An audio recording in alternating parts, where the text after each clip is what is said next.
ಚಿಕ್ಲಿ ಹೊಳಿ ಡ್ಯಾಮು ಇದು day 2 continuation ಆಗಿ ಮಡಿಕೇರಿಯಿಂದ 26 ಕಿಲೋಮೀಟರ್ ದೂರದಲ್ಲಿದೆ.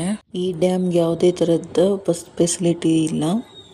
ನಾವಿಲ್ಲಿಗೆ ನಮ್ಮ ಓನ್ ವೆಹಿಕಲ್ ಅಲ್ಲಿ ಹೋಗ್ಬೇಕಾಗುತ್ತೆ. ಎರಡು ಗುಡ್ಡದ ನಡುವೆ ನೀರು ಹರಿಯುತ್ತಿದ್ದ ಚಿಕ್ಲಿ ಹೊಳಿಗೆ ಅಡ್ಡವಾಗಿ ಕಟ್ಟೆಯನ್ನು ಕಟ್ಟಿ 1982ರಲ್ಲಿ ಈ ಡ್ಯಾಮ್ ಅನ್ನ ನಿರ್ಮಾಣ ಮಾಡ್ತಾರೆ. ಟೈಮಿಂಗ್ಸು ಬೆಳಗ್ಗೆ 8 ಗಂಟೆಯಿಂದ ಸಂಜೆ 5 ಗಂಟೆವರೆಗೆ ಓಪನ್ ಇರುತ್ತೆ. ಈ ಚಿಕ್ಲಿ ಹೊಳಿ ಡ್ಯಾಮು ಇಲ್ಲಿ ಯಾವುದೇ ಥರದ ಎಂಟ್ರಿ ಚಾರ್ಜಸ್ ಏನಿಲ್ಲ.